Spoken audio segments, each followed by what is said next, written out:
Welcome to Jersey Matters. I'm Larry Menti. This week we come to you from Trenton, New Jersey, and the headquarters of the New Jersey Business and Industry Association. There's a brand new proposal for a big increase in the business tax.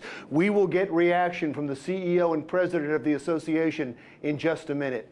Also this week, the real estate market in New Jersey's taken a big hit with a record number of foreclosures. What's going on? We'll have a report. Electronic cars in New Jersey. We'll tell you about incentives to buy one.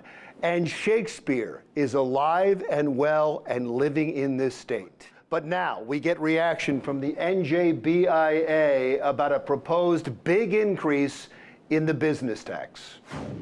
Michele Siekerka is the president and CEO of the New Jersey Business and Industry Association. Thank you again for talking to us. This is a good timing, considering that, or bad timing, depending on which way you look at it, considering that Senate President Steve Sweeney has come up with a proposal to take some of the money that was given to corporations in New Jersey with the federal corporate tax and take it to give it to some of the schools in New Jersey, raising the rate from 9 to 12%.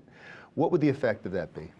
Well, it's going to have a significant impact on New Jersey's competitiveness, especially for those businesses that are impacted by it. There's some 2,600 companies in the state of New Jersey which will be impacted by this change of taking the corporate business tax from 9% up to 12%. I think what's really important in all of this is if we take a step back and we look at the federal tax reform, and yes, that brought some money back to some New Jersey businesses.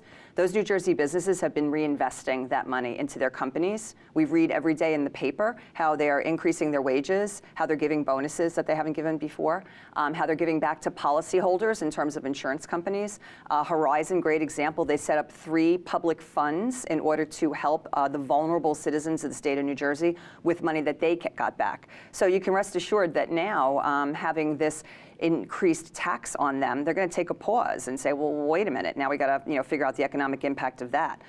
That's the first piece. The second piece, very important, is that it's not just a 3% increase to these companies. The federal tax reform actually shifted how the taxes are applied to companies. So they've made the base broader. So where companies could deduct before for things, they can't deduct for all those things now. So while on its face it looks like the federal tax reform brought the federal tax down for these companies significantly, embedded in that is really the fact that they're not going to be able to deduct certain other things. So it really wasn't as huge of a windfall as people want to suggest that it was. But on its face, when you just say it, on its face, it seems like it would be a popular proposal. Because people are saying, oh, you just got a big tax break. Now just give a little bit back and give it to the schools in your neighborhood.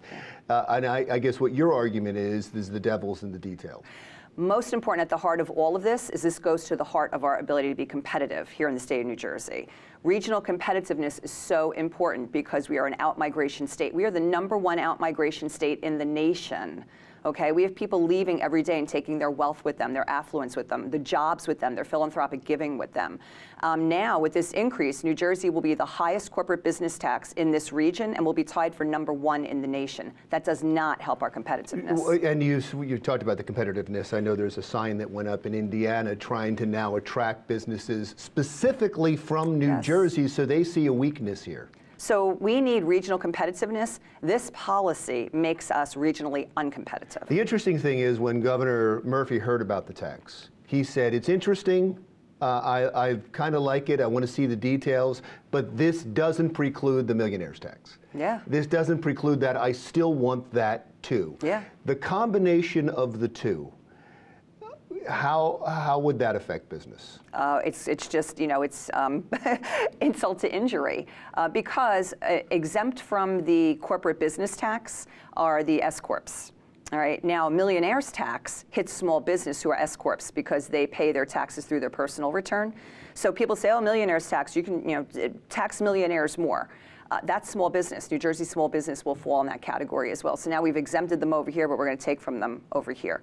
And again, the challenge here on these rates, these tax rates, is it makes us wholly not competitive to our in our region with the states that are vying for our businesses every day. We got to keep our eye on that prize. But the millionaire's tax, except for the small business, I get that part of it, is a personal tax, and And I guess the theory behind it, and Murphy's theory behind it, is these are people that can afford it anyway. It's not even going to affect them. It's such a minor thing because they make so much money. So, but the fear is, on the other side of it, is that because the deductions have gone away, Steve Sweeney will argue, the Senate President will argue, it's going to force people to leave the state. Correct. Who's right? We're losing wealth from this state every single day. Average $3 billion a year over the last 3 to 4 years.